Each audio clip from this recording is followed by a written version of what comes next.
Hello again, guys and gals, and welcome to another Empire Game Review. I'm your resident technology and gaming guy Dave, and this week we are taking a look at the latest in the Xbox racing titan that is Forza, with the release of Forza Motorsport 7, which we have reviewed on the Xbox One, and also, for the first time with a main Forza Motorsport release, we've been playing it on Windows PC too, thanks to the Xbox Play Anywhere feature. From the moment that this game opens, you can sense a shift in tone away from the very serious overtones in Forza 6. Straight away, you're greeted with punchy music as you run through the introduction to the game and some of the new bits that you'll be getting introduced to as you make your way through the campaign and the cars that Forza has to offer. It's a fairly thick veneer over the core Forza experience, but it's quite a nice change and no doubt has been influenced by the menu and interfaces from the Horizon series of Forza games. Unlike Horizon though, this is all about circuit racing. Series favourites such as Mount Panorama and the Nürburgring, and the usual suspects for any serious race game are all present, and I'm personally happy to see Mugello back on the roster. It's been a favourite of mine for a while, so being able to hoon around it in the latest iteration of the game pleases me. I've been playing a mixture of controller and my Logitech G920 race wheel for this game, and both have been great on both the Xbox and PC platforms. One thing that is worth noting, and I'm personally very happy to see it, is the range of supported race wheels for the Windows PC version of Forza 7. It's much broader than the Xbox version, thanks to no requirement for licensed wheel controllers. Car selection is broad, as you'd expect. Officially, over 700 cars exist and can be driven in Forza 7, although I think there's a very small amount of double up on some models in the form of Forza Edition vehicles which carry inherent bonuses for credits and experience when you use them in races. Still, it's a dizzyingly large garage, and you'll definitely find something in here for you to race. Actually racing in this game is everything you'd expect from a Forza title, but with a few neat additions in this release. Turn 10 have developed a dynamic weather system which makes a welcome entry into the series. It is entirely possible to start a race in the dry and have it move into a rainy course in the middle of the race. Losing the grip on the apexes gradually allows you to get accustomed to the lower levels of grip on offer over the course of the lap, going from dry to damp to wet and finally soaked.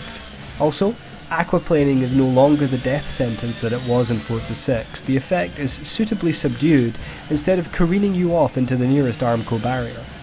I've driven everything from a Honda Civic Type R through to a Formula E and Porsche 911 GT1 Strassen version, homologation special, and they've all got distinct and unique styles to driving them well.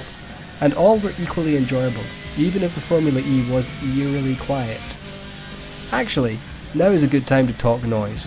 It's everywhere, plentiful and sonorous. The bellow of the high-end race cars, yowling of a Ferrari V12, or burbling grunt of a low-revving V8 are all superbly realised in this game. You'll notice it most when you're racing toe-to-toe with someone and you've got the bonnet cam selected, and it's beautiful. At the conclusion of your races, you earn credits, which can be spent on more cars, but this is where one fairly significant change enters into play.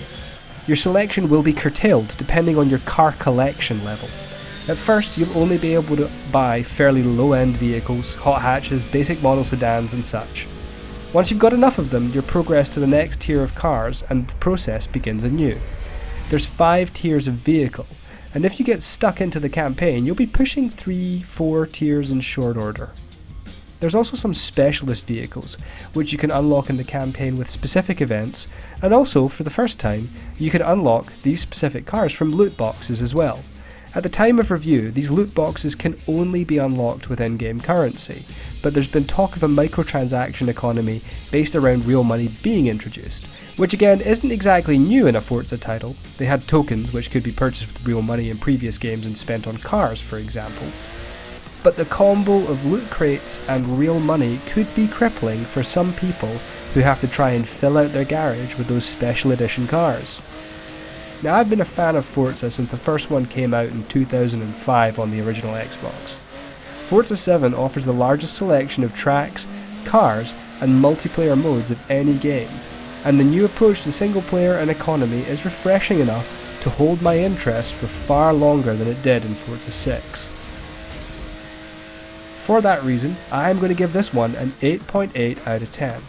It is a beautifully constructed, highly polished, highly accessible racing game, and great for old and new players alike. I'm a little bit concerned about the metagame loot box approach, but I would be lying if I said I hadn't already sunk 3 race cars worth of credits into them myself. Thanks for listening. This was Dave.